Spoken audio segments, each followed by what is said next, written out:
Une fois de plus, nous sommes face à vous ce mardi, chers téléspectateurs. Bonsoir. Au menu pour les prochaines 90 minutes, analyse, décryptage et commentaires autour de deux thématiques majeures. On pose deux interrogations ce soir, démocratie au Cameroun, réalité ou utopie, et dépravation des mœurs, à qui la responsabilité? Pour la première partie de cette émission, la démocratie. C'est une forme d'organisation politique traditionnellement définie selon la formule d'Abraham Lincoln comme le gouvernement du peuple, par le peuple et pour le peuple. Comme dans tout système politique, le peuple est à la fois sujet, c'est-à-dire soumis au pouvoir politique, et souverain, détenteur de ce pouvoir, que les systèmes démocratiques sont supposés agir dans l'intérêt du peuple. On débat autour de la thématique démocratie au Cameroun, réalité ou utopie. On est face à vous dans un petit instant avec nos panélistes que vous allez découvrir. À tout de suite.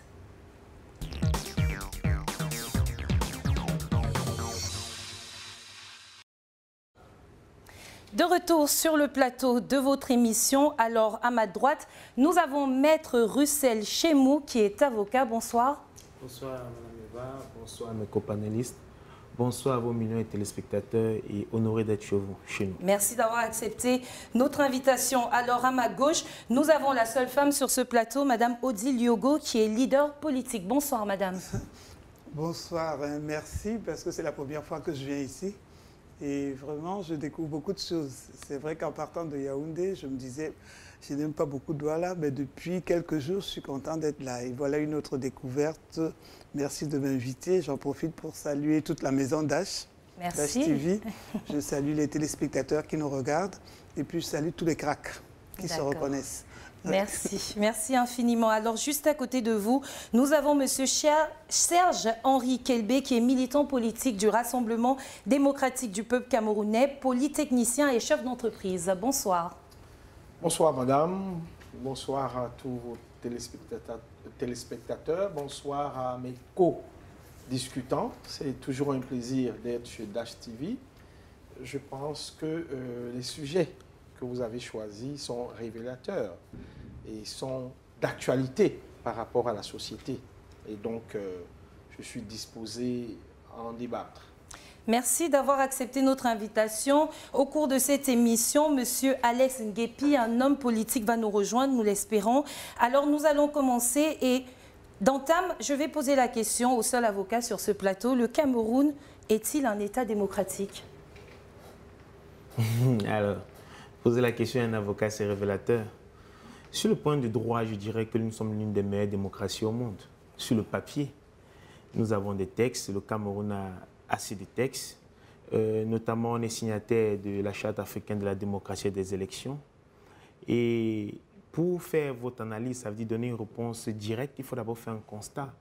Est-ce que tous les ingrédients qui sont consentis, qui sont exigés par la Charte africaine sur la démocratie, ces éléments sont remplis?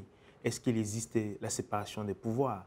Est-ce que le mot de désignation des dirigeants et des gouvernements au Cameroun se fait pas dans le cadre des élections libres et indépendantes?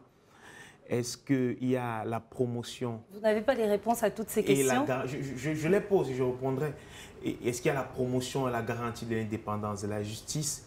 Est-ce que les droits de l'homme sont sauvegardés, ont une prééminence? Est-ce qu'il existe une réelle égalité entre l'homme et la femme dans le partage des postes également? Il y a autant de questions sur lesquelles on peut se poser. Une réponse, bien évidemment, étant donné que nous sommes des hommes et nous ne sommes jamais parfaits, on dirait que c'est une démocratie. Vous verrez toujours les expressions qui sont utilisées par nos gouvernants. C'est une démocratie apaisée, en cours. Certains parlent même d'une république exemplaire en construction. J'utilise cette expression chez un confrère du RDPC, un confrère avocat qui est du RDPC. Donc, je dirais que nous sommes à mi-parcours. Nous n'y sommes pas encore. Nous essayons au jour. Toujours est-il que les hommes sont debout, mais on observe beaucoup de difficultés dans l'accomplissement de ces exigences. Madame Odile Yogo, je vous pose la même question. Le Cameroun, selon vous, femme politique, est-il un État démocratique? Quand vous posez la question aussi brutalement, c'est difficile à répondre, mais bon, on va rentrer dans le jeu. Parce que, comme vous l'avez dit, je suis femme politique, mais je suis là pour le parti CRAC. Croire au Cameroun, Believe in Cameroun, du feu Bernard Djonga. Et nous avons pour slogan « Le peuple d'abord, le peuple toujours, osons ensemble ». Et cela veut dire que le peuple devrait être au centre de tout. Le peuple devrait être la priorité pour tout le monde. Le peuple devrait être le souci pour tout le monde. Quand on a posé donc ces 3 questions, est-ce que vous avez l'impression que le peuple a sa juste place dans tout ce qui se fait? Justement, c'est la question que je vous pose. Et là, je me dis, il y a problème. C'est vrai que si on ne prend que les mots classiques de ce que la démocratie, c'est l'égalité de genre, la démocratie, c'est les élections, la démocratie, c'est ceci, on dira oui, nous avons cela, la séparation de pouvoir. Mais quand on regarde sur le terrain, non. Est-ce que pour mettre une loi de finances de 2023, on a tenu compte des cris du peuple? Est-ce qu'il y a séparation de pouvoir ou quand c'est le président de la République, lui qui est élu, choisit celui qui peut lui succéder et qui n'est pas élu par le peuple? Est-ce qu'il y a démocratie quand dans un pays, depuis 60 ans, on n'a pas de femme Premier ministre, on n'a pas de femme gouverneur, on n'a pas de femme... Donc, les différents là, vous points... allez un peu sur l'égalité des genres. Mais c'est l'égalité des genres, oui, ce sont les problèmes de démocratie. La démocratie, c'est l'égalité des genres. La démocratie, c'est l'égalité civique, c'est les droits de l'homme. La démocratie, c'est la liberté d'expression. Il y a beaucoup de choses. Donc, alors, est-ce que nous sommes en démocratie où on peut dire liberté d'expression quand on a sur les mains aujourd'hui un crime crapuleux comme celui de Martinez Zogo parce qu'il a dénoncé des choses? Donc, vous voyez que nous sommes dans une... Je n'appellerai pas ça démocratie parce qu'il y a les démocraties parfaites, il y a les démocraties entières, il y a les imparfaites, mais il y a aussi les régimes, ce qu'on appelle... Et vous qualifiez la démocratie du Cameroun comme étant... un régime hybride. C'est-à-dire, c'est un régime hybride, c'est-à-dire qu'on fait des élections, mais il y a des fraudes. On donne la liberté d'expression, mais quand vous voulez marcher, on vous met en prison. C'est-à-dire qu'on vous annonce quelque chose, mais on ne vous donne pas totalement. Donc, Monsieur Serge-Henri Kelbé, vous semblez un peu... contre les propos de Mme Odile Yogo. Le Cameroun est-il un État démocratique? Je pense qu'il y a toute évidence, n'est-ce pas, à se poser des questions ou à être un peu gêné. Quand j'écoute l'aînée, Mme Yogo, développer sur ce qu'elle pense être la démocratie, je crois que les droits de l'homme sont peut-être le respect, n'est-ce pas, des droits de l'homme ou alors l'égalité de genre, sont peut-être des secteurs, je ne dirais pas prioritaires, mais qui sont très secondaires aux démocraties. Mais moi, en ce qui concerne le Cameroun, je pense qu'au-delà d'être un État démocratique en construction, nous avons les outils palpables d'un État démocratique. Vous parlez là de quoi, l'Assemblée nationale ou du Sénat? Mais non! Mais madame, vous et nous sommes ici en train d'échanger. Bien sûr. Là, vous parlez de la liberté d'expression. Mais voilà, un pays démocratique accorde une liberté d'expression. Vous êtes... Avec des Martinez Zogo aussi. Vous êtes peut-être la 6e... Qu'est-ce que vous répondez à cela? Je vais y venir. Mais vous êtes peut-être la 6e ou la 5e chaîne de télé que j'écume. Les journaux écrits, il y en a près de 300. Oui. Les chaînes de radio, environ 180. Alors, lorsqu'on part de là et qu'on parle des élections, pour ne pas, n'est-ce pas, botter en touche la question Martinez sur laquelle je me suis déjà exprimé à plusieurs reprises, je vais d'abord terminer mon élan sur ce qui est la démocratie camerounaise. Sur le plan des élections, nous avons des outils et des mécanismes nécessaires à l'application de la démocratie. Élections, prenons l'exemple des sénatoriales. Oui. Toutes récentes. Mais vous voulez que du RDPC. Vous voulez que nous appliquions la démocratie type et idéologie du sommet de la Bolle en 90? Mais non, nous sommes un État africain bantou qui vit avec d'autres considérations que la démocratie occidentale. Vous ne pouvez pas demander à un pays comme l'Inde d'avoir la même démocratie que celle de l'Europe. Pourtant, l'Inde change plus de régime, de président. Le Cameroun peut quand même essayer d'avoir la même démocratie que le Sénégal. N'allons pas loin en Occident. Nous n'essayons pas. Nous sommes de plein pied dans une évolution démocratique. Pour parler de l'assassinat de Martinez-Ogo, qui n'a rien à voir avec la démocratie, mais qui est plutôt la liberté une atteinte. Monsieur Serge. Une atteinte, c'est ce que j'allais dire. Une atteinte aux libertés. Un manque de liberté d'expression et en plus, c'est un événement, il y a des violations de droits de l'homme et il y a l'implication de l'État dans un crime. Donc, vraiment, Madame, laissez-moi développer. Oui, mais avec ces ingrédients, vous n'allez pas nous dire que vous avez... Heureusement que vous avez toujours dit au RDPC que vous dans quel pays il n'y a pas eu de journaliste mort? Si vous voulez que je commence à vous couper comme vous me coupez, dans quel pays? Je peux vous dire qu'aux États-Unis, il y a eu des assassinats de journalistes. En Turquie, il y a eu des assassinats de journalistes. En France, il y a eu des assassinats de journalistes. En Espagne, c'est légion. En Italie, c'est légion. Donc laissez l'affaire Martinez. Nous la condamnons avec la plus grande énergie. Nous la condamnons. Ce n'est pas seulement dans votre chaîne que j'ai condamné avec véhémence l'assassinat de feu Martinez-Ogo, qui est un beau-frère. Et au-delà d'être un beau-frère, c'est quelqu'un que j'admirais. Donc c'est inadmissible que dans un pays civilisé, parce que là on ne parle plus de démocratie, qu'on commet des crimes aussi crapuleux. Voilà. C'est à condamner. Mais une fois que je l'ai dit, ça n'enlève pas au Cameroun sa qualité d'un pays qui est sur les rails d'une démocratie. Voilà. Je peux vous dire que les mécanismes d'élection dont vous parlez tout à l'heure, avec l'élection des sénateurs, il fut des années, ce Sénat n'existait pas. Et à l'époque où il n'existait pas, les élections étaient organisées par le ministère de l'administration territoriale, qui était infléodé par le pouvoir exécutif. Après, nous avons eu NL1 et NL2. Aujourd'hui, nous avons ELECAM, qui a des outils transparent et clair. Ce qui s'est passé avec le sénatorial, madame, c'est la qualité de nos hommes politiques qu'il faut interroger. Pourquoi est-ce qu'en 2018, ceux qui devaient voter ces sénateurs, aujourd'hui, ne sont pas allés aux élections? That is the question. Alors, bravo RDPC donc pour cette victoire écrasante. Maître, en Afrique, la démocratie est-elle un concept occidental imposé à l'extérieur par les anciens colonisateurs, vous pensez? Oh, je n'ai pas de réponse directe, mais je vais m'abreuver à une source qui a autorité. C'est le président Chirac de Gaieté Mémoire qui disait que c'était un luxe pour l'Afrique. Ce n'est pas moi qui le dis. La démocratie, proprement dite, entre en Afrique, je crois, dans les années 90, à la suite du vent de la Pétèche-Torika, avec la chute du mur de Berlin, les exigences.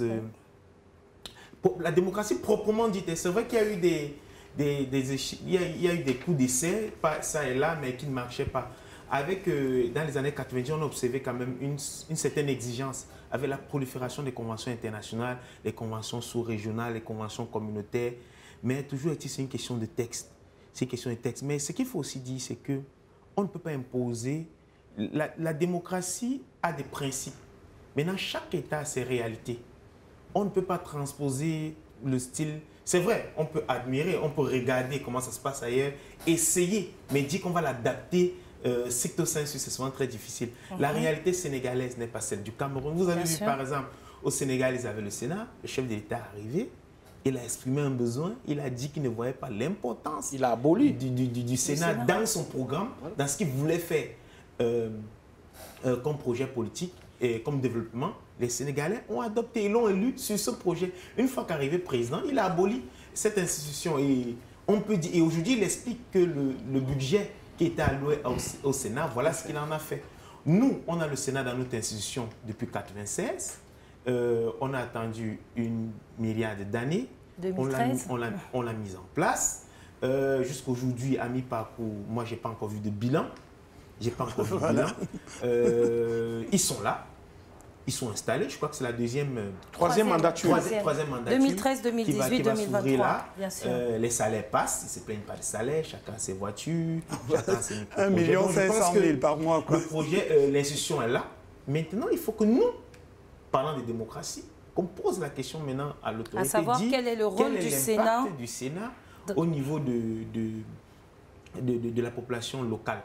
Maintenant, sur le texte, comme j'ai dit, ce sont les jeux démocratiques. Ça répond aux exigences des chartes, des conventions que je vous ai citées plus haut, notamment la charte sur la démocratie. Donc, les sénateurs rentrent également dans le cadre de la décentralisation. Mais il faut que cette décentralisation impacte au Camerounais lambda. D'où nous revenons sur la définition ontologique de Lincoln que vous avez donnée. Le gouvernement Du peuple, par le peuple, pour le peuple. Et pour le peuple. Madame Odile Yogo. Donc vous retrouvez le crack. Madame Odile Yogo, la démocratie en Afrique, un système politique venu d'ailleurs qui s'est acclimaté au continent selon beaucoup d'analyses politiques. Êtes-vous d'accord avec cet avis? Non, moi je ne réponds pas du tic au tac comme ça. Mais je dirais à M. Kelbey que si en début de mission il s'emporte, nous en avons pour 1h30. Donc ça va être difficile. Donc il vaut mieux qu'il prenne de l'élan parce que c'est un marathon, ce n'est pas en 100 mètres qu'on va faire ce soir. Donc quand je dis que nous avons un régime hybride, ça veut dire que nous avons des bases de démocratie. D'ailleurs, leur parti, c'est le Rassemblement démocratique du peuple camerounais. Mais il peut se vanter d'être obèse à 100% dans un Sénat, alors que dans la démocratie, il faut un multipartisme. N'est-ce pas la force des hommes politiques de ce parti? Non, comme justement, quand vous parlez donc de la force des hommes politiques de ce parti, c'est le problème qu'ils ont, c'est qu'ils trouvent toujours des accompagnateurs pour crédibiliser leur obésité.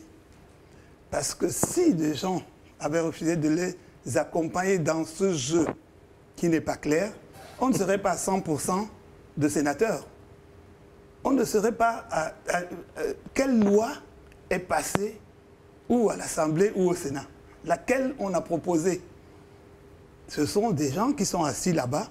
On ne va ou à l'Assemblée ou au Sénat que pour s'assurer des fins de mois gracieuses sur le panier de la ménagère, sur le dos des autres. Donc, quand vous dites que le Sénat est là, et vous dites non, nous allons vers la décentralisation, mais depuis combien de temps les communes attendent les 15% qu'il fallait?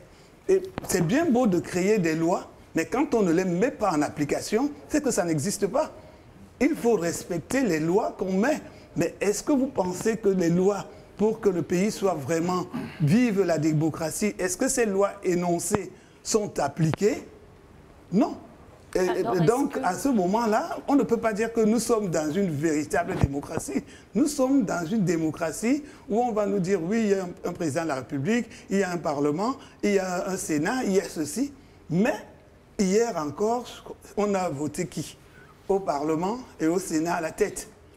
Donc, oui, c'est comme si ce pays ne regorgeait pas de jeunesse.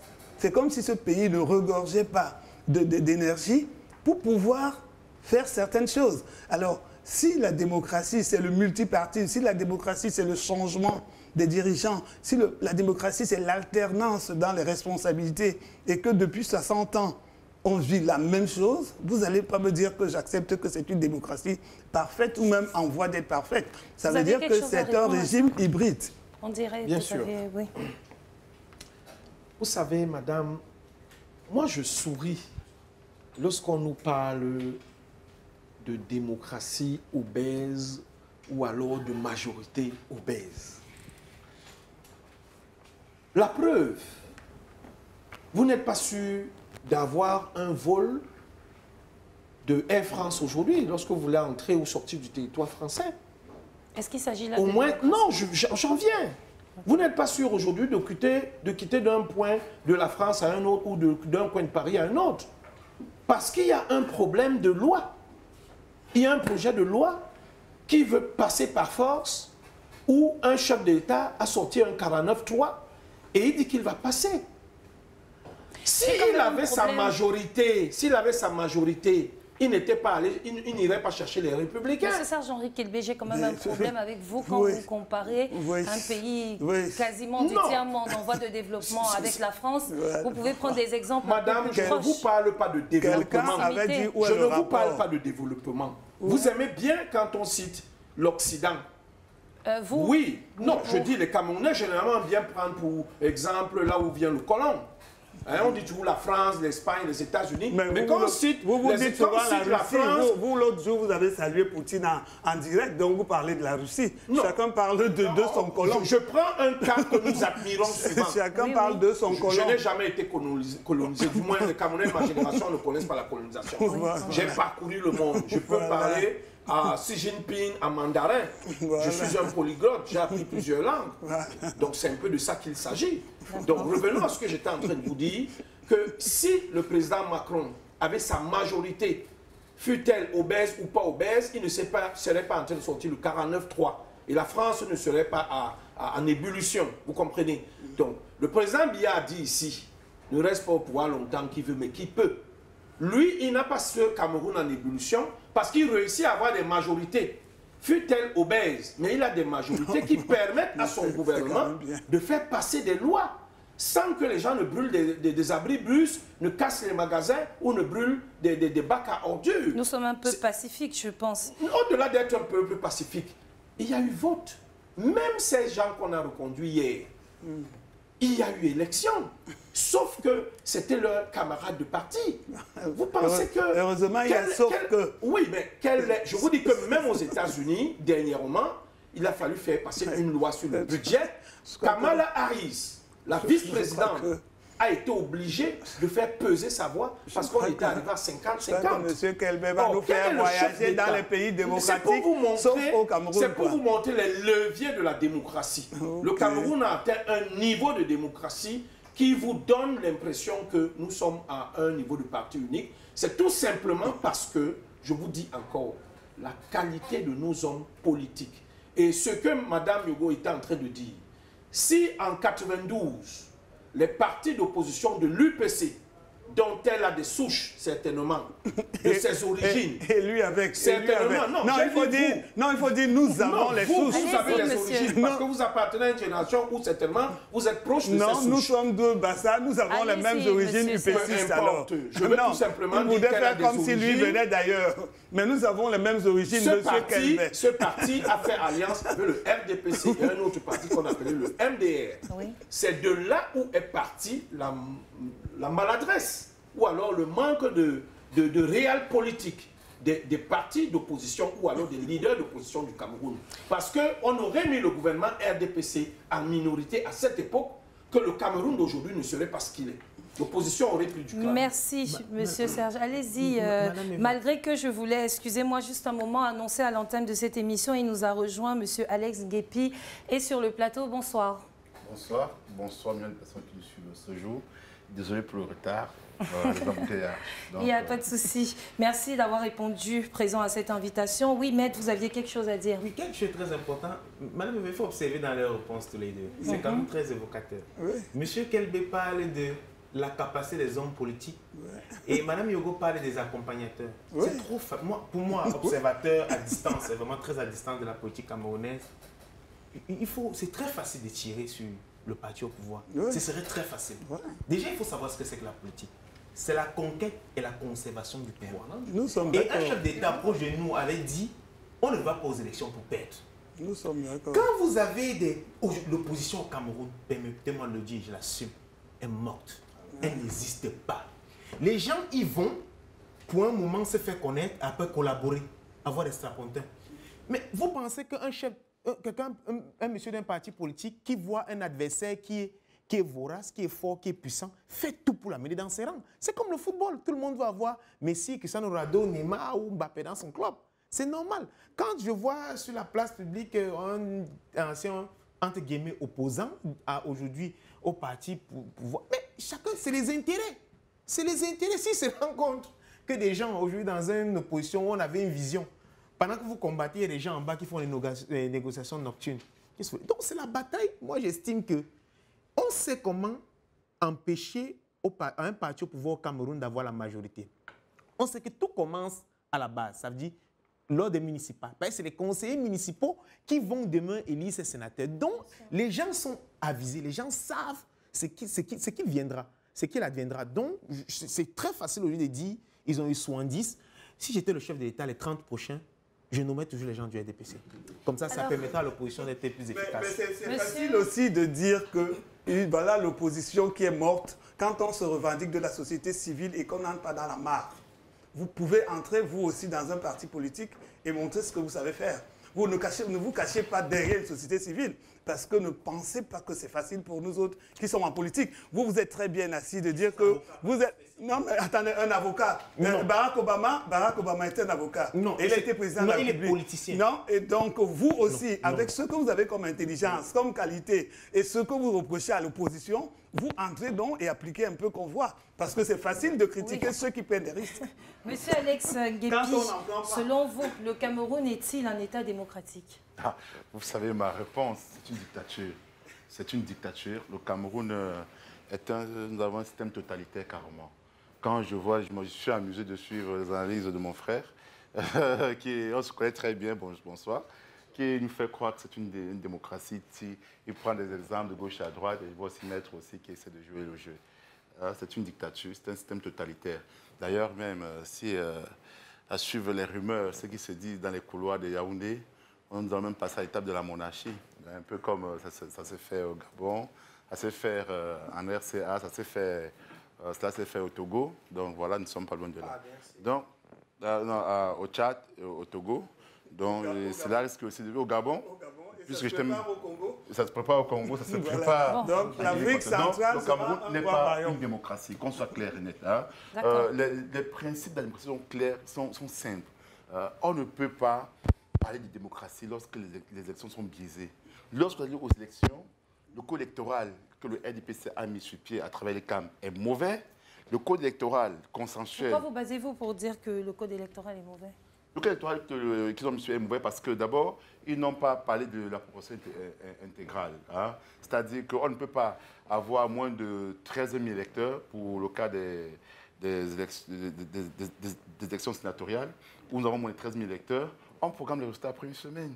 Et en plus, on passe au recours on passe au contentieux avant les résultats. Et voilà pourquoi est-ce que la plupart des dossiers sont jugés irrecevables. Pourquoi est-ce que c'est si compliqué qu'on a aux élections, si le RDPC estime être assez puissant, qu'on a aux élections et qu'on donne des résultats le même jour, et les CAM donnent des résultats provisoires le même jour.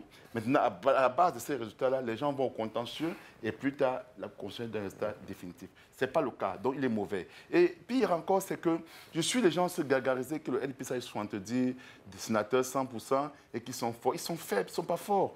Parce que dans une démocratie, c'est quoi l'esprit de la démocratie? C'est donner les chances à tout le monde d'avoir accès aux jeux politiques.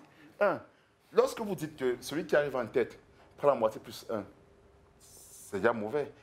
Et par la suite, vous passez à la proportionnalité. De 2, vous dites celui qui a 51% rafle tous les sièges. C'est encore pire. C'est-à-dire qu'au Cameroun, s'il y a 5 partis ou 6 partis qui sont représentés et qu'un parti a 15%, il a 20%, il est premier, les autres qui ont eu 80% auront au plus 3 sénateurs. Celui qui arrive premier aura 4 sénateurs. Est-ce que les 4 sénateurs représentent donc les 100% des sièges qui ont été exprimés? Non, permettez-moi. Non, ne faisons pas. J'ai fait mon analyse. Dans notre pays? Oui. C'est pareil en France. C'est pareil en Espagne. Non, oui, c'est pareil. On se fait pour ping-pong. Non, un instant, permettez-moi. On fait pour ping-pong, ok? Qu'est-ce qu'il veut donc dire? C'est que s'il veut parler de démocratie, en parlant de démocratie, nous ne sommes pas parce que vous savez, l'apartheid est une loi, elle est mauvaise. C'est parce que comment on le fait qu'elle est bonne. On parle de la démocratie, c'est un idéal qu'on va atteindre. Est-ce que ce que le Cameroun propose aujourd'hui est un idéal? Non. Parce que dans une démocratie sérieuse, on va dire le coût électoral, 5% minimum pour les sénateurs, on va dire proportion intégrante.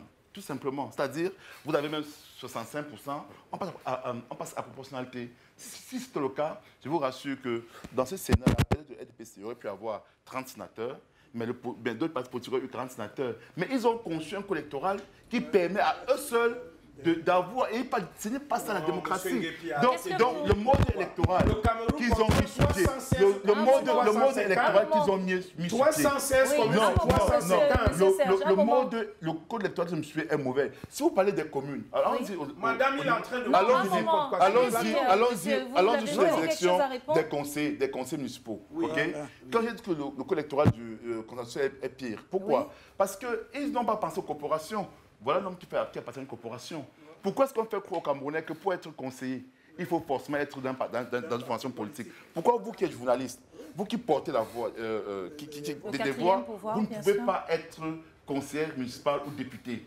Pourquoi dire aux gens qu'on doit forcément être dans une formation politique? Parallèlement, on vous dit, vous qui êtes journaliste, que si vous êtes dans la République, c'est possible, à condition de recevoir 300 signatures. 300 signatures de candidature. 300 signatures. On vous dit chef premier degré et les autres élus. Vous voyez? Mais un parti politique, on dit dès qu'il y a un élu, il peut être là. Donc on va dire que les partis politiques se sont tout apprivoisés. Je veux donc dire qu'au niveau du conseil municipal, pourquoi est-ce que les maires n'écoutent pas le cri de cœur des populations? Vous savez pourquoi? Parce que quand on vous dit qu'un parti politique qui arrive premier rafle tout plus, je dois 5e, un parti qui arrive en tête à 31 conseillers, à 30 conseillers plus 1, et on passe à la proportionnalité. Donc le LP a 32 conseillers là-bas. Bon, mais vous voyez que les autres partis n'ont que, je vais dire, 19 conseillers. Bon, est-ce que le maire RDPC aujourd'hui peut écouter les populations? Non. Il n'écoute que son parti politique. Donc, si vous voulez donc avoir des sénateurs qui sont élus de manière représentative, qui vont représenter les populations, vous devez donc commencer par voir le code électoral au niveau de l'élection des conseillers, parce qu'un conseiller est un grand électeur. Vous devez donc simplement dire qu'on passe à la proportionnalité, faire ce que dans une localité, tous les partis politiques qui prennent part, qui peuvent avoir 5%, même 3%, comme en Suisse, dans plus d'États, c'est 3%, 2,5%. Plus être, vous avez un cas très simple. Regardez par exemple l'Israël. Vous voyez, là-bas, on a mis des mécanismes qui font en sorte qu'un parti seul qui soit puissant ne peut pas s'apprivoiser tous les pouvoirs. Mais au Cameroun, on met des mécanismes qui font que le LPC prend tous les pouvoirs, ils ne font rien, et après ils disent que nous sommes un pays démocratique. Monsieur Serge Kelbé, vous avez quelque chose à dire contre ces accusations contre le parti dont vous êtes militant? Non, c'est que quand j'écoute M. Nguépi, mon jeune petit frère, j'ai l'impression que... Je comprends pourquoi on l'a viré du MRC. Oh, c'est ça. Je comprends. Déjà. Je comprends. Mais c'est de bonne guerre. Parce qu'il se marche dessus, il dit tout et n'importe quoi. D'abord, il veut démontrer à quel point notre constitution, pour lui, est un torchon. Si je l'écoute bien, la constitution du Cameroun. Je pense qu'il a parlé du code électoral. Non, tout ça part de la constitution. D'accord. Ça part de la constitution. Que la constitution est un torchon. Oui, je vais vous dire pourquoi. Je vais vous dire pourquoi. Parce que lorsque M. Nguépi imagine ou pense que les partis politiques qui sont majoritaires en ce qui concerne les élections sénatoriales, un parti politique qui gère l'exécutif de 316 communes sur 350, gagne une élection, même là où elle ne gère pas l'exécutif. Moi, je suis d'Union Ikele des ECA. Le parti qui gère... Je vous ai dit que nous avions les mêmes racines. Le parti qui gère presque toutes les communes du Union Ikele, c'est le PCRN. Vous allez appeler après l'émission, vous allez vérifier. Est-ce que le PCRN a eu un seul candidat dans l'Union Ikele? Non. Non. Ils l'ont fait lors des sénatoriales, ils l'ont fait lors des régionales. Ils n'ont pas de candidats. Ils n'ont pas de conseillers régionaux, ils n'ont pas de conseillers, ils n'ont pas de sénateurs. Mais ce sont les partis accompagnateurs. Pourtant, ils viennent dans le littoral parce qu'ils se disent que c'est de la rêverie politique. C'est de la rêverie. Voilà. Quand je vous dis que le RDPC, donc rappelez-vous vous reconnaissez qui vous a accompagné. Vous avez reconnu qu'il le terme vous a accompagné. C'est un parti d'opposition qui n'a pas notre charte, qui n'a pas nos statuts, qui n'a pas notre emblème. Quand vous, le RDPC, vous allez la veille des élections, c'est vous qui avez dit que ce n'est pas chez vous, la veille des élections régionales. C'est vous qui avez dit que ce n'est pas une course de marathon. Le RDPC est allé à Ezeka la veille des élections par le secrétaire, par M. Grégoire Oona, pour tenir toute une rencontre la nuit des élections, et le lendemain, le PCNR n'avait même pas eu un seul. Mais vous apprenez alors quoi à qui? Peut-être les spectateurs, moi je suis au courant. Mais c'est un épiphénomène. Non, c'est pas un épiphénomène. C'est pas un gendarme, madame, elle a pris mon temps. C'est vous qui avez parlé. J'étais en train de développer. C'est vous qui voulez montrer que le PCNR n'a rien fait. Je vous dis, quand vous allez chez des gens, la nuit des élections, c'est pour ça que je vous dis que je ne parle pas du PCNR, même à l'ouest. Mais c'est lui qui a parlé du PCNR. Je vous ai pris un cas. Oui. Allons à l'ouest où vous avez l'UDC. Oui. Allons au nord où vous avez l'UNDP. Oui. Toutes ces communes, toutes ces régions, nous avons raflé les 7 sénateurs multipliés par 10, 70. Alors qu'il y a l'opposition. Tout cela, je dis encore. N'est-ce pas normal quand le RDPC était le parti le plus représenté dans les 10 régions? Mais il est représenté. Pourquoi poser sa question? C'est un parti qui jouit d'une expérience inégalable. Oui. c'est un parti qui a eu le temps de s'installer, de se forger une image. Mais ce que je voudrais ajouter, c'est que nous sommes des stratèges dans notre parti. Nous n'avons pas peur de l'opposition. Et je vous ai sorti une anecdote de 92, où avec une constitution et un code électoral contesté avant la constitution de 96, le RDPC a été largement battu par endroits. Et madame, et comme M. Nguepi, oublie que le MRC a battu le candidat national du RDPC dans certaines grandes villes du Cameroun. Le président Kamto a battu le président Biya dans des grandes villes. Je crois que même à Yaoundé, le président Biya a été battu. Donc, à Yaoundé. Mais est-ce que vous pensez qu'on ne gagnerait qu'une élection dans la ville de Yaoundé, alors que la région est grande, il y a l'extrême nord, il y a l'ouest. Donc moi je pense que le Cameroun est une démocratie parce que nous avons les outils palpables, visibles d'un État démocratique. Seulement, ils veulent que nous appliquions cette démocratie à l'occidental. Nous sommes un peu. Mais vous comparez sans cesse le Cameroun à l'Occident. Oui, c'est pour vous dire que nous n'allons pas vers là. Non, mais c'est vous qui n'allons pas parler de l'Occident. Nous n'allons pas vers là. Et je vous dis que l'État qu'on nous reproche aussi existe aussi dans ce que vous appelez la démocratie. Pourquoi? Parce que même là où le Cameroun, le RDPC a eu 100%, on a proclamé les résultats dans les délais impartis par le code électoral. Mais si on vous parle des élections présidentielles de 2000, où le président Al Gore a été inversé parce qu'on a fait juste à la Californie. Vous n'allez pas dire que là-bas aussi, on proclame les résultats 3-4 jours après ou 2 semaines. D'accord, merci. Vous avez une minute. Oui, allez-y. Notre code électoral est tellement mauvais parce qu'il veut toujours montrer que c'est un bon code.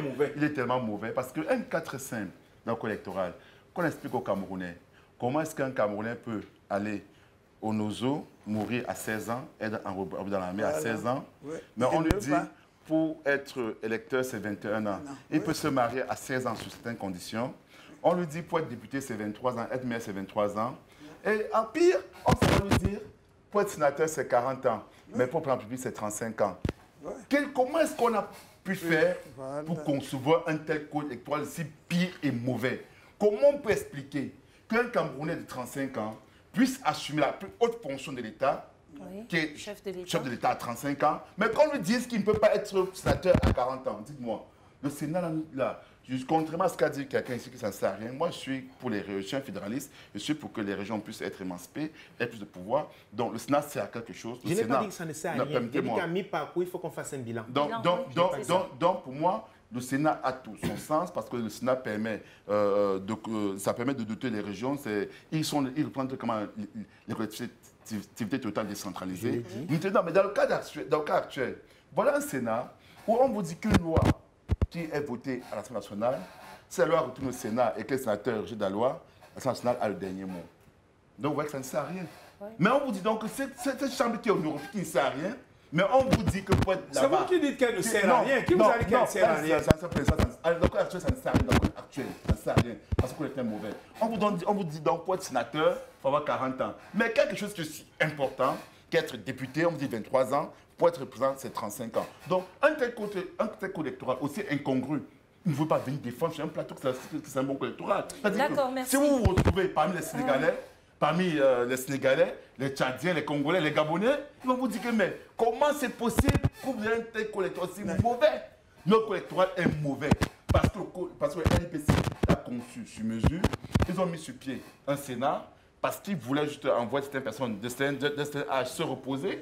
Et pire, je vais lui dire quelque chose, c'est qu'il a dit tout à l'heure que le président de la République doit nommer tous les translateurs du RDPC. Il me dit sur quelle base? Parce que l'avocat qui a dit... Il a dit c'était moi. Non, ça ne passe pas vous.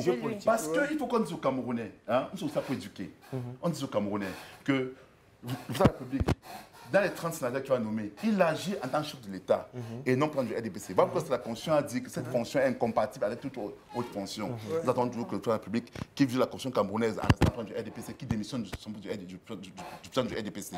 Madame Clark, si elle est élue présidente de la République, elle va démissionner du CRAC, tout simplement.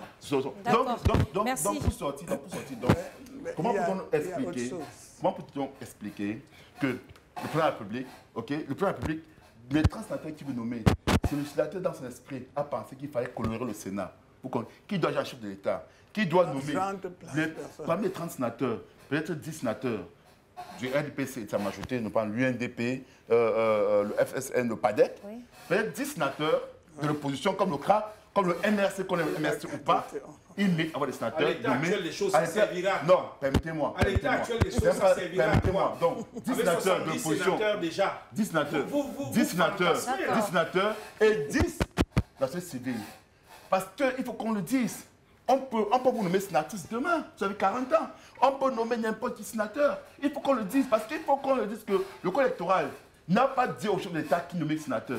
Une fois vous avez 40 ans, on peut nommer n'importe qui. Donc, bien faire pour aux Camerounais que les 30 sénateurs devraient être ceux du RDPC ou ceux qui ont pris pour les élections, c'est encore tromper les Camerounais. Mais ça vous dit que le corps électoral actuel, il est mauvais.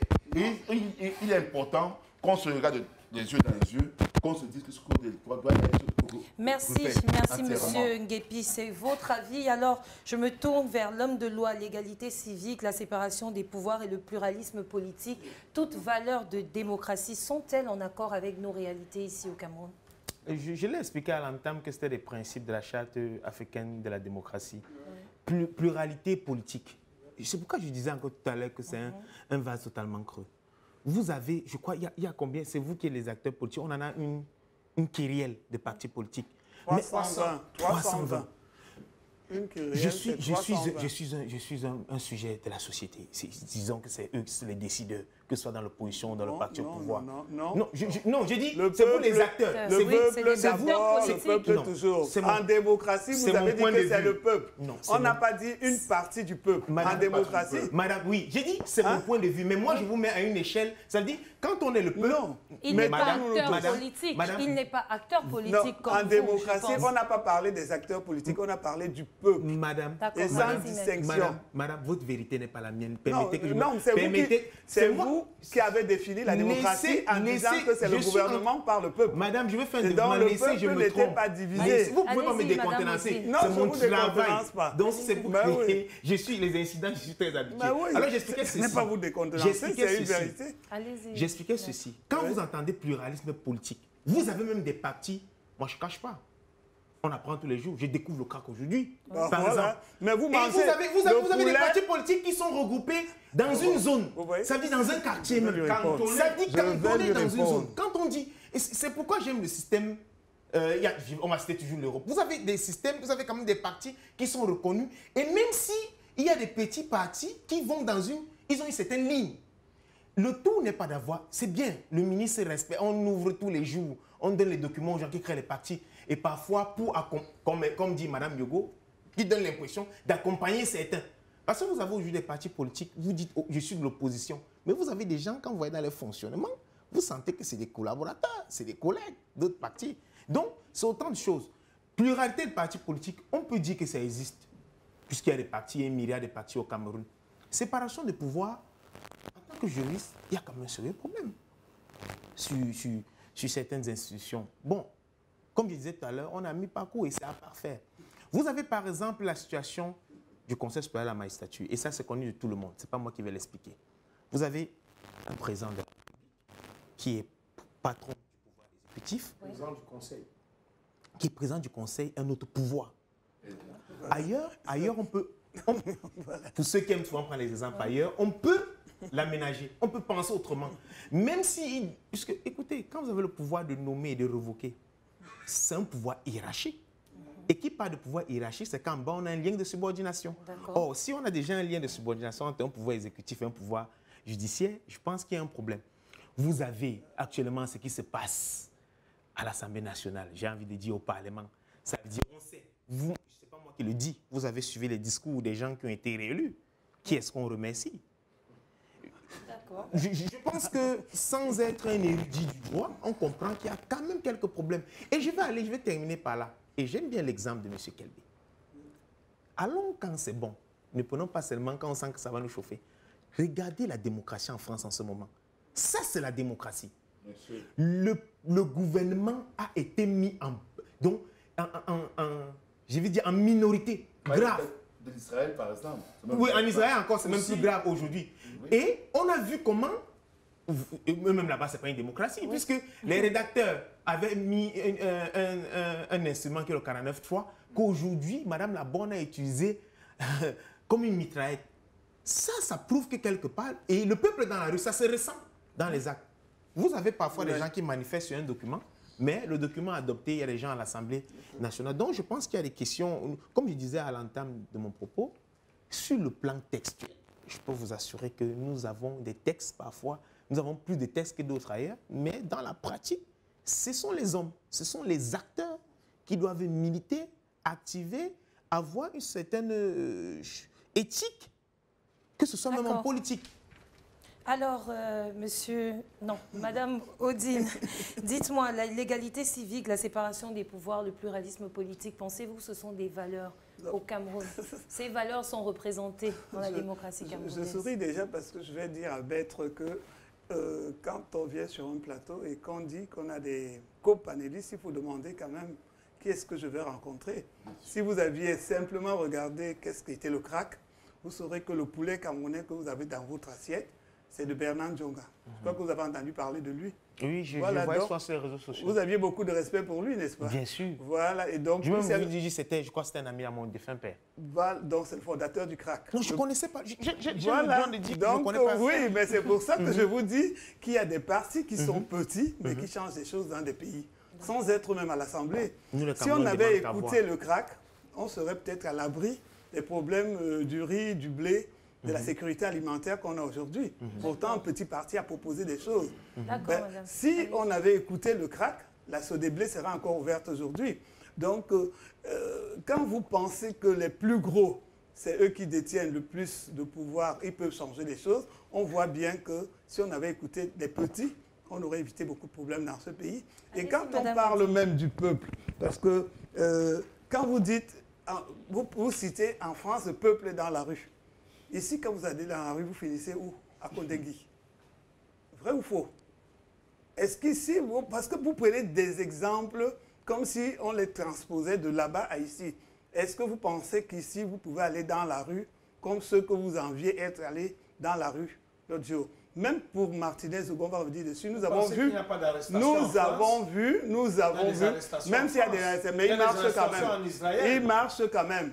Même pour Martinez Ogo, nous avons vu en Mondiovision comment des Camerounais ont défilé par milliers pour demander justice à Martinez Ogo. Ils étaient accompagnés par la police. D'un point à un autre, personne ne les a arrêtés, personne n'a parlé d'insurrection ni de révolution. Maintenant, quand vous parlez du Sénat, la loi dans le Sénat dit que l'âge minimum, c'est 40 ans. Mais il n'y a pas d'âge maximum. C'est pour ça que nous n'avons que des gens du vrai troisième âge là-bas. Comment les constitutionnalistes, les sachants, peuvent mettre une loi qui donne l'âge pour entrer, mais qui ne donne pas l'âge pour sortir? Autre chose, comment des constitutionnalistes, oui, vous les sachants, comment vous pouvez dire qu'un président de la République qui est élu par le peuple choisit celui qui va le remplacer en cas de problème, et lui n'est pas élu par le peuple? Est-ce normal que le président, le jour où il n'est pas là, celui qui le remplace, c'est celui que le peuple n'a pas choisi? Il est beaucoup plus âgé. Je pense qu'il faut le souligner aussi, le président. Non, Fendi est beaucoup plus âgé que madame, le chef je de ne sais l'État. pas, le problème d'âge, je suis un peu, je ne dis plus grand-chose dessus. dessus. C'est pour ça donc qu'il n'y a pas de limitation. Je ne dis pas grand-chose on dit minimum 40 ans et on laisse ouvert. Je ne dis pas grand-chose. Vous répondez à votre question. Il y a un député qui m'a dit que Kodok lui avait dit, parce qu'on a dit qu'à leur époque, il a déjà plus de 80 ans, je crois 90 aussi. Il dit à leur époque, on enlevait à tout le monde 5 ans. Donc si vous dites que le président du Sénat est âgé, si vous avez son âge, ajoutez quand même 5 ans parce qu'ils étaient de la même classe. Donc ça veut dire qu'on vous dit que vous entrez au Sénat à 40 ans, mais vous pouvez sortir à 100 ans dans un pays où la jeunesse est pratiquement à 60% ou 55%. Le taux de chômage et d'employabilité. Le taux de chômage et d'employabilité est énorme. Et vous voyez, quand on dit que ce pays tue les jeunes, mais comment vous voulez donner de l'espoir aux jeunes et qu'on entend M. Kelbey se vanter de dire que non, on a laissé ouvert parce qu'on peut aller jusqu'au bout. C'est pour ça qu'on a un seul pouvoir, un seul parti depuis 60 ans. Parce que le RDPC n'est que la continuité, le changement de nom de l'UNC. Mais ce qui me désole aussi avec vous, c'est que vous vous vantez d'être le RDPC là, Mais allez chercher Ahidjo. Parce que c'est Ahidjo qui vous a passé le témoin. Il fait quoi au Sénégal? Avant donc d'aller en vacances, allez finir vos jours dans vos villages. Allez chercher celui qui vous a passé le témoin, qui était de l'UNC, que vous avez transformé en RDPC. Donc ne dites pas que vous avez 38 ans de pouvoir, vous en avez 60. Alors, Monsieur Kelbé, l'égalité civique, la séparation des pouvoirs, le pluralisme politique, pensez-vous que toutes ces valeurs sont incarnées dans la démocratie camerounaise? Je dirais très honnêtement que ce sont des préoccupations. Surtout en ce qui concerne la séparation des pouvoirs. D'accord. Je pense qu'il faut se dire des choses de manière honnête, hein, parce que je pense que certains observateurs pensent qu'il faut seulement être de l'opposition pour critiquer ou pour dire que tout est mauvais. À mon avis, il aurait été, n'est-ce pas, beaucoup plus souple que les magistrats ne répondent pas directement de l'exécutif. C'est-à-dire, j'aurais souhaité, déjà j'ai eu un parent qui était membre du Conseil supérieur de la magistrature, donc c'est un environnement que je connais très bien, du fait que le chef de l'État lui-même soit membre du Conseil supérieur de la magistrature, peut, n'est-ce pas, rendre la justice infléodée par le pouvoir exécutif. C'est une réalité qu'on peut estimer être malheureuse. Mais aucune œuvre humaine n'étant parfaite, nous avons encore des choses à parfaire en ce qui concerne l'indépendance judiciaire. Bon, mais il faut aussi dire d'une autre manière que, ou d'autres façons que je parle sous le contrôle de maître, hein, l'action du pouvoir judiciaire en elle-même est libre et elle se réfère au code pénal et à la conscience du magistrat. Vous n'allez pas voir le ministre Esso ou le président Biya décrocher son téléphone pour dire que. Est-ce exact, maître? Non, mais attendez, attendez. On dit le magistrat rend la loi en fonction de la loi. Il rend la justice en fonction de la loi et de sa conscience. C'est ce qu'on dit. Mais maintenant, nous sommes au Cameroun. Voilà. On connaît toujours. Mais ça n'a rien à voir avec les textes. Vous n'avez plus pris l'avion, quoi, M. Kelbé? Non. Écoutez, même le président Sarkozy, si vous voulez que je reprenne l'avion, voilà, a été impliqué dans des affaires judiciaires où il a voulu sudoyer des magistrats. Présumé innocent. Il est présumé innocent, mais on en parle. Je peux vous citer ce que vous estimez des démocraties comme le Canada, Revenons au Cameroun. Je peux même vous citer la Grande-Bretagne. Ramenez-le au Cameroun. En ce qui concerne le Cameroun, je veux sortir de tout ce qui concerne le pouvoir judiciaire. Je vous ai dit qu'à mon avis, c'est un pouvoir qui est, n'est-ce pas, sous le joug de certaines influences. Que vous ne voulez pas, vous ne voulez pas dire le nom. Non, je parle mais j'ai parlé du pouvoir exécutif. De l'exécutif, un ministre est un exécutif. Oui. Un gouverneur est un exécutif. Oui, bien qui sûr. Peut prendre son téléphone pour demander que libérer Madame Yogo parce que c'est ma soeur ou c'est ma cousine. C'est des influents. Au Canada, dites qui a demandé de libérer un ministre. Je dis, par exemple, oui. Qui a demandé de libérer un ministre? C'est le président du Conseil supérieur de la magistrature qui est le chef de la magistrature et qui a un pouvoir discrétionnaire, madame. Vous ne me permettez même pas de développer. Vous troublez le plateau parce qu'elle me coupe dans mon déroulé. Vous m'avez posé 3 questions, j'en ai répondu à une. C'est vrai que j'ai été peut-être long sur une. Vous avez été ça. Voilà. Au niveau du pluralisme politique, à mon avis, le multipartisme seul est une preuve palpable du pluralisme politique. Et ce n'est pas aujourd'hui. Il y a plus de 30 ans que le Cameroun vit son pluralisme politique. Je interpelle encore la qualité des acteurs politiques qui doivent se remettre, c'est-à-dire nul ne peut se prévaloir de ses propres turpitudes. Vous comprenez, hein, que l'opposition, Alex Ngepi, là où il était, on lui a dit qu'on ne veut plus le voir, qu'il aille dans un autre parti, il va encore faire des gaffes là-bas, on va lui dire qu'il crée son parti, s'il peut. Jamais n'a créé son parti. Beaucoup de gens ont créé l'autre parti, ma part. Donc, vous ne pouvez pas dire que c'est le RDPC qui vient créer le trouble chez vous, alors que vos amis d'hier vous disent que vous devenez agaçant. Ça, c'est ce que je voulais dire par rapport au pluralisme politique. Ça ne sauve d'aucun doute. Le Cameroun est un exemple de démocratie. Mais est-ce que ce pluralisme est représenté dans des institutions telles que le Sénat, l'Assemblée Vous nationale? voulez quoi? Vous avez boycotté les élections en 2018. On accède là-bas pas parce qu'on est le neveu ou le fils d'un tel. On accède là-bas par des élections. Il y a un bulletin de vote.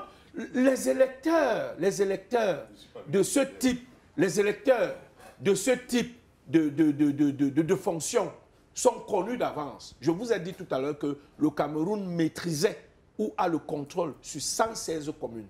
Les électeurs étaient donc connus et ils étaient en majorité du RDPC. Et même là où il devait avoir même 2 sénateurs de l'opposition, dans la Damawa et dans le centre, pourquoi Belle-Luc René a battu les candidats du PCL au point de couture? Pourquoi? D'accord, merci. Donc, Monsieur madame, Alex, vraiment, qu'on cesse de tirer sur le RDPC. Monsieur Alex comme Guépi, si... est-ce que vous retrouvez les valeurs de la démocratie au Cameroun? Est-ce que vous les retrouvez? C'est-à-dire le pluralisme politique, l'égalité civique, la séparation des pouvoirs. Est-ce que vous sentez qu'on est en accord avec ces valeurs? Pas du tout. Je veux savoir, la première partie, c'est la séparation des pouvoirs. Oui. Au Cameroun, nous avons en fait, en démocratie, on doit avoir 4 pouvoirs. Hein? C'est-à-dire, on doit avoir le pouvoir exécutif qui exécute, le pouvoir législatif qui vote les lois, le pouvoir judiciaire qui juge et la société civile, de manière générale. La société civile, c'est un pouvoir. Hein? Et c'est un peu ça. Alors, est-ce que ça marche? Ça ne marche pas. Parce que, au niveau de la séparation du pouvoir, le pouvoir exécutif a prédominance sur les autres pouvoirs au Cameroun. Oui. Vous avez déjà le chef de l'État qui peut nommer 30 sénateurs. Oui. C'est un défaut. Ça doit donc dire que celui qui choisit, qui peut être sénateur, c'est une primauté qu'il a sur le pouvoir. Qui lui confère ses pouvoirs? On n'est pas ensemble. Qui lui confesse? Il faut dire. C'est la Constitution. Par la Constitution. Voilà. Une Constitution qui a même été votée par l'opposition, madame. Continuez, je vous en prie. Mais vous prenez juste le bout qui vous intéresse. Les lois peuvent exister, mais elles sont mauvaises, comme la patente est une mauvaise loi. Donc, qui comprennent cela? Elles sont des lois, mais elles sont mauvaises. On parle de démocratie. Donc, le président de la République qui peut donc nommer 30 sénateurs, c'est une entorse à la démocratie. C'est une entorse au pouvoir législatif. Puis, tout dans ce pouvoir législatif, vous avez le pouvoir du président de la République dans le cadre du Cameroun qui conserve son titre de président du RDPC. Alors la Constitution est claire, il ne peut pas assumer autre fonction que la fonction de la République. Donc, du fait qu'il soit président du RDPC et que c'est lui qui mandate les candidats, ceux qui sont candidats aux élections législatives et aux élections sénatoriales, c'est encore une autre... Non, c'est faux. Permettez-moi. C'est faux. Vous parlez du RDPC que vous ne maîtrisez pas. C'est faux, c'est pas comme ça chez nous. C'était peut-être comme ça au MRC, mais c'est pas comme ça chez nous. C'est faux. Ça reste son analyse. Mais qu'ils ne disent pas n'importe quoi au nom du RDPC. Le président Biya n'est pas celui qui est là pour mandater des candidats. Nous travaillons à la base. C'est faux. C'est encore lui qui mandate. C'est faux. Vous ne connaissez pas le RDPC. Ce sont ses affirmations. C'est encore lui qui mandate, qui sera candidat aux élections législatives. La preuve, c'est qu'il y a eu des sénateurs, sur des sénateurs nommés, élus. Mais tous ont dit merci au président de la République, alors qu'ils auraient dû dire merci au Conseil. Oui. Pourquoi ils ont dit président de la République? Parce que c'est lui qui a désigné, qui est le président du parti. Qui a choisi. Justement, c'est une entorse. Qui est le président du parce qu'il est le président du parti. Oui, mais ils ont le droit de dire merci au président du parti. Et justement, il se contredit. Donc, on dit au président du parti qui a mandaté. D'accord, allez-y, poursuivez votre réponse. Donc, c'est une entorse déjà. Vous avez encore maintenant sur le cadre du pluralisme politique. Oui, le pouvoir judiciaire maintenant. Oui. Vous avez donc rencontre, il a tout à l'heure évoqué, le Conseil supérieur de la magistrature, où le président de la République est président du Conseil supérieur de la magistrature, et il nomme les magistrats. C'est encore une entorse. Dans d'autres cieux, ce n'est pas ça. Hein? Nous savons que le pouvoir judiciaire est ici à 2 entités qui prônent. Hein? La Cour constitutionnelle et la Cour suprême. En fait, c'est la Cour suprême, mais on a mis la Cour constitutionnelle. Donc, normalement, c'est eux, c'est le président de la Cour constitutionnelle ou bien la Cour suprême réunis ensemble qui devrait proposer, qui devrait être dans la carrière des magistrats. Donc, dans le cas camerounais, c'est plutôt la République, c'est une entorse. Et vous avez encore le fait que les magistrats des sièges ne soient pas élus. Les magistrats des sièges, donc je veux dire les procureurs de la République ne soient pas élus. Ils sont nommés. Et ils rendent compte au ministre de la Justice. Donc, ils sont sous sa direction. Et c'est eux qui donnent des enquêtes, qui mènent des enquêtes au Cameroun. Qui vont donc dire que si le République n'est pas d'accord pour une enquête, ça n'aura pas lieu. La preuve, c'est que l'affaire Mathias Zogo. Une enquête a été ouverte, une enquête préliminaire a été ouverte à soi. Lorsqu'on a découvert le corps, mais l'autre n'est pas disparu. Mais on s'est rendu compte que l'enquête n'est pas... Par quel procureur? Non, de soi. Par quel procureur? Il n'y a pas un tribunal à Soa. Mais il y a une commission mixte qui a été mise en place par le chef de l'État. Vous voyez venir de faire des affabulations sur un plateau de télé aussi sérieux et vous dites du n'importe quoi. Donc une enquête a été ouverte, mais on s'est rendu compte que rien ne bougeait.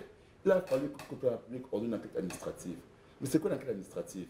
C'est une enquête en fait qui permet de voir le fonctionnement d'une institution. Mais une enquête administrative qui est repartie au tribunal militaire. J'arrive. Le Cameroun consent que 2 types d'enquêtes sont contre. L'enquête préliminaire et l'enquête judiciaire. L'enquête administrative est une enquête propre à une institution qui n'est pas codifiée dans notre code de procédure pénale. Il faut qu'on dise ça aux Camerounais. Donc, le fait qu'il a ouvert une enquête administrative... Non, il n'y a pas eu d'enquête administrative. Non, ça c'est votre point de vue. Permettez-moi, je vous dis ceci. Le fait que le président public, le SGPR, dit qu'il a donné une enquête, elle est administrative, parce que même pas lui donner l'enquête. L'enquête est ouverte par une enquête préliminaire, après par l'enquête préliminaire à l'enquête judiciaire. Donc, le fait qu'il y a eu une enquête administrative, ils ont trouvé des passe-passe pour la transformer à l'enquête judiciaire, c'est encore une entorse au pouvoir judiciaire. Et puis, dans la note, vous avez bien vu qui dit bien vouloir me rendre compte. Donc, on rend compte de qui?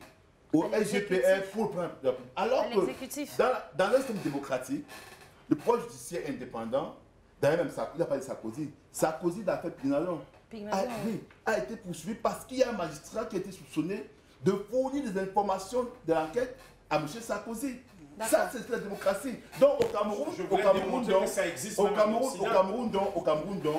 on fait croire aux Camerounais que le président de la République a le droit de savoir ce qui se passe dans une procédure judiciaire. C'est encore une entorse au système judiciaire. Il y a tellement d'entorses. Et l'état de droit dans tout cela, qu'est-ce qui se passe? C'est qu'au Cameroun, on ne respecte pas les décisions de justice. Il y a plusieurs affaires pendantes où la Cour suprême a pris des décisions, maître est là, et on peut en citer plusieurs cas, et elle n'est pas appliquée. Personne n'est ému. Les gens continuent à rester en fonction. Donc, sur le cas de la séparation des pouvoirs, la société civile n'a pas un réel pouvoir parce que la société civile devrait être un corps qui prend part aux élections. Mais le fait qu'on empêche la société civile de pouvoir candidater, des candidatures indépendantes, on refuse les candidatures indépendantes, c'est encore une entorse au système judiciaire. Donc, quand on parle donc de séparation des pouvoirs, ça ne marche pas. Si vous parlez maintenant du pluralisme politique, permettez-moi de jeter par là, parce qu'il y a plusieurs choses. J'ai suivi dire que les partis, écoutez, le cas camerounais, on a 320 partis politiques, hein, mauvais ou pas ailleurs, c'est mauvais ou pas, c'est autre chose. Hein. Mais le pluralisme politique camerounais n'est pas vraiment ça, parce que tant que dans ce pluralisme politique, on a 320 partis, de un, l'opposition camerounaise n'a pas, il n'y a pas un code, ils n'ont pas, il n'y a pas, aux oppositions d'opposition, ils ne sont pas représentés. C'est-à-dire qu'il n'y a pas un chef de file d'opposition camerounaise qui jouit des privilèges de l'État, comme les autres. Parce que les moyens d'État sont mis à contribution pour les partis au pouvoir. Donc, ils ne sont pas... Bon, il n'y a pas une opposition forte. On n'a pas un statut. Il n'y a pas un statut d'opposition. De deux, le code électoral, qui permet donc, qui est le processus qui permet donc aux partis politiques et à la société civile d'avoir accès à la chose gouvernante, est mal ficelé. Parce que tant que... Bon, on va parler des élections à deux tours, comme ça se passe ailleurs. Mais tant que dans un code électoral, vous n'allez pas parler de la proportionnalité intégrante de l'élection locale, ok? Vous n'avez pas parlé des élections à deux tours au niveau d'un président de la République, vous n'avez pas favorisé les élections, les candidatures indépendantes, tant que vous n'allez pas permettre que les résultats puissent être donnés hein, à moins de 48 heures, comme ça se fait ailleurs, vous n'avez pas lié la biométrie des résultats, la biométrie au niveau de rendre des résultats, lier cela à la biométrie, ça ne marchera pas. Donc, le problème politique au Cameroun, il est mauvais. Voilà parce que les Camerounais ont l'impression que les partis politiques d'opposition sont des accompagnateurs. Parce que le budget donne quelque chose. Un parti fait le financement. Au Cameroun, on a intégré les partis politiques de recevoir les dons de l'extérieur. Mais on a mis juste 1,5 milliard de francs CFA pour les partis politiques. Et on dit encore, qui a droit à cela? Ce sont ceux qui ont à l'Assemblée. Et on vous dit donc que pour avoir un élu, il faut avoir 5%. Mais à condition qu'un parti n'est pas 51%. Ouais, donc, tout est mis sur pied pour tuer l'opposition camerounaise, pour faire croire que l'opposition camerounaise est une opposition qui accompagne. On a carrément affamé l'opposition camerounaise. Donc, franchement, quand je suis des individus, dire que au Cameroun, il y a une démocratie, je ris. Il dit bien, la démocratie, c'est l'idéal qu'on veut atteindre. Le Cameroun, à cet idéal-là, si l'échelle des autres États, s'ils sont à 2%, le Cameroun est à moins 2%. C'est ça la réalité. Nous n'avons rien fait. Nous sommes en pleine dictature. On ne fait rien au Cameroun sans les hautes instructions. C'est inconcevable. Vous pouvez changer de nationalité. Hein. Malheureusement, merci, ce n'est que votre avis. Avec la permission de la régie, nous allons prendre une transition pour pouvoir passer à la seconde partie de cette émission. S'il vous plaît. Transition.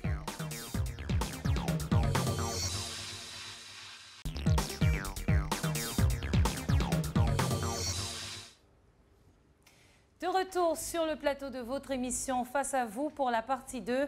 Depuis quelque temps, il n'y a plus de lieu sacré et fermé à nos pulsions et à nos caméras. Il n'y a plus d'âge interdit réservé à l'innocence ou à la décence. Il n'y a plus de tenue militaire ou scolaire qui impose la retenue. Le mal avance à pas de géant, parfois sous l'œil complice ou aveugle des pouvoirs publics. Que se passe-t-il en réalité dans notre pays? Jusqu'où va réellement la dépravation des mœurs? Ce soir, en seconde partie de cette émission, nous posons une interrogation majeure.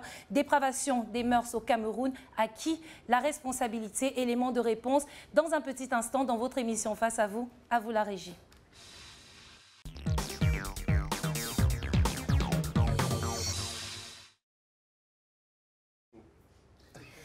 Alors, nous sommes de retour, toujours avec les mêmes panélistes que je ne vous présente plus.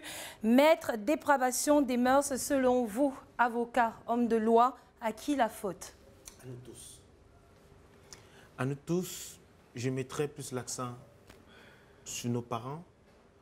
Sur nos parents, parce que je crois que quand on regarde la situation actuelle, oui. Beaucoup n'ont pas suivi le canon de certains. Oui. Et vous savez, dans un champ, une mauvaise herbe peut attaquer toute la culture. Je dis aussi à l'État. À l'État, on a perdu certaines valeurs.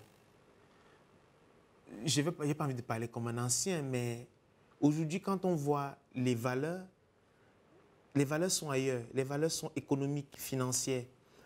Moi, je me rappelle à l'époque, quand on était enseignant, on était quelqu'un de très respecté.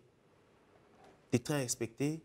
Quand on était médecin, quand on était journaliste, quand on était un agriculteur, parce que ma grand-mère faisait dans le cacao, elle était dans les GIC. C'était quelqu'un de très respecté dans l'arrondissement de Kekem, par exemple. Elle n'avait jamais été à l'école, mais elle était très respectée. Aujourd'hui, les valeurs sont ailleurs. Je n'ai pas envie de tirer sur certains groupes qui naissent aujourd'hui, mais une certaine moralité, une dépravation des mœurs dont le professeur Gervais Mendozé parlait déjà à l'époque. Il sonnait l'alarme. À une époque, ça faisait rire tout le monde. Je pense que nous sommes tous responsables. Nous devons nous ressaisir parce que l'heure est grave. L'heure est très grave parce que je suis avocat. Je vois des situations très graves tous les jours. Ça veut dire à des âges que vous ne pouvez même pas imaginer. Des enfants qui prennent de la drogue.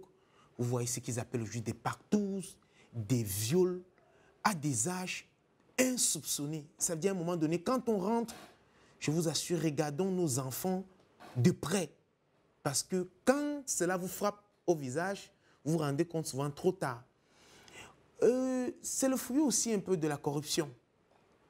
Vous avez aujourd'hui à l'époque, quand on voulait être enseignant, c'était les meilleurs. C'était les meilleurs qui devenaient enseignants. Moi, j'ai toujours une pensée pour un ami que j'ai perdu. Je sais qu'il est devenu, j'ai perdu de vue, il est devenu enseignant. C'était le premier de la classe, de 6e en 3e. Et Beau Christian, que je salue s'il me voit, il est devenu enseignant, on se retrouvait quelques années plus tard. Je crois qu'il était à Limbé. Aujourd'hui, quand on voit les gens qui vont faire l'école normale, c'est les gens qui ont échoué tout. Ça veut dire qu'on a échoué la police, on a échoué les NAM, on a échoué les TIC, lyriques, partout. Bon, on va à l'école normale. Or, à l'époque, c'était les meilleurs qui allaient à l'école normale. Quand vous allez voir le niveau de culture, de français, c'est les conjugaisons à tous les niveaux. Vous ne pouvez pas imaginer que je ne vais pas tirer certaines professions, des professions nobles aujourd'hui. Quand les gens s'expriment, vous avez de la peine à croire qu'ils font partie de certains groupes. Donc, c'est un échec collectif. C'est un échec collectif. Et comme on dit toujours, le poisson pourri par la tête. Nous devons nous ressaisir. L'État doit reprendre son autorité au niveau de la moralisation publique. Une question de moralisation publique. Un projet politique de moralisation publique doit être mis sur pied. On doit recommencer à la base jusqu'au bout. Madame Odile, dépravation des mœurs, à qui la faute, selon vous? Je vais déjà vous lire un petit texte. Hein. On dit une démocratie robuste et fonctionnelle a besoin d'un électorat sain, éduqué et participatif, et d'un leadership éduqué et respectueux de la morale. Nous sommes donc où? Nous vivons quoi aujourd'hui? Est-ce que les leaders ont encore la morale? Avec tout ce qu'on voit dehors, les Covid-Gate, les Olembe-Gate, les gates, et comme eux-mêmes ils ont dit à l'Assemblée, la République des scandales. Quand c'est à l'Assemblée qu'une doyenne dit République des scandales, je ne sais pas de quoi M. Kelbey peut se vanter, parce que c'est à l'Assemblée nationale que sa collègue de parti... Vous n'avez pas encore suivi mon point de vue pour dire que je vais me vanter. Vous n'avez pas suivi mon point de vue. La République des scandales, ça veut dire que nous sommes tombés bien bas. On dit un leadership respectueux de la morale. Et ce qui me fait rire, c'est qu'en 82, vous nous avez dit rigueur et moralisation. Aujourd'hui, nous sommes où? Oui, quand vous dites que les gens changent, il y a des gens qui ont chanté à l'époque rigueur et moralisation, mais aujourd'hui, ils se mordent les doigts.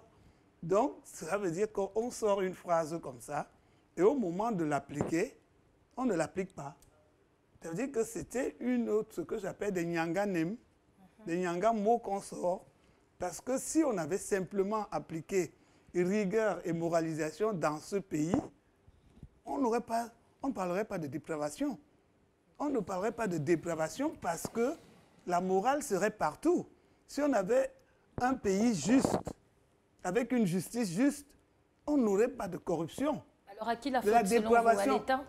Mais l'État est d'abord qui? L'État, c'est vous. La question dans son fond de l'État, c'est vous, c'est nous. Vous êtes parents, vous refusez de donner votre point de vue de parents depuis. Je vous écoute. Vous, les gouvernants, vous qui avez voulu vous asseoir là-bas. Les gouvernants ne sont pas dans le berceau quand vous donnez des valeurs à vos enfants. Mais rigueur et moralisation, quand un enfant naît entouré d'adultes voleurs, il fait quoi? Tout ce qu'apprend le petit mot, il a appris sous la tente. C'est ce qu'on nous a appris. Donc, ça veut dire que l'exemple, vous n'êtes pas des exemples, vous n'allez pas créer des génies. Et même dans la Bible, on dit que soyons fiers de nos parents pour qu'ils soient fiers de nos petits-enfants. Et alors, quand on voit ce que vous donnez comme exemple, voleurs de la République en milliards, prisonniers non-stop, parce que même la Piro avait chanté, tout le monde a connu. Vous êtes en train d'y aller, les places manquent. Vous allez même jusqu'à construire des prisons dans des prisons. La morale commence par vous.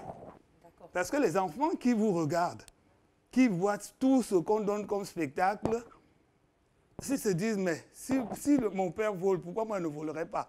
Et vous avez même vu dans la société aujourd'hui, les enfants sont fiers de dire que je suis fils de tel, même s'il a volé. C'est pour ça qu'il y a des expressions vivre jeune et mourir tôt. Non. Oui, donc il faudrait... Et cette drogue, elle vient d'où? Qui la vend? Qui l'a fait entrer? On a dernièrement arrêté un commissaire d'aéroport, je crois, qui était dans le trafic de la drogue. Dans le problème de Martinez aujourd'hui, on doit qu'il y ait 10 membres de gouvernement qui sont dans des fausses choses d'achat de télé. Donc vraiment, si nous, des adultes, nous ne montrons pas l'exemple, ne allons pas demander aux enfants de créer quelque chose. À qui la faute, selon vous? Merci de me poser cette question sur ce prisme-là. À qui la faute? Vous savez, c'est un problème profond qui, n'est-ce pas, depuis le XXIe siècle, a ravagé plusieurs sociétés. Bien sûr. Vous allez en Colombie, vous allez avoir des problèmes de mœurs. Vous allez aux États-Unis, vous allez avoir des problèmes de mœurs. Vous allez aller en Europe, on a des problèmes de mœurs. Et lorsque vous revenez au Cameroun, madame, vous vous rendez compte que tout ce que nous vivons ici, c'est un phénomène de mode. C'est un phénomène de mode. Depuis des années Al Capone, depuis, on vous parle de drogue. Mais au Cameroun, à qui la faute? Ce n'était pas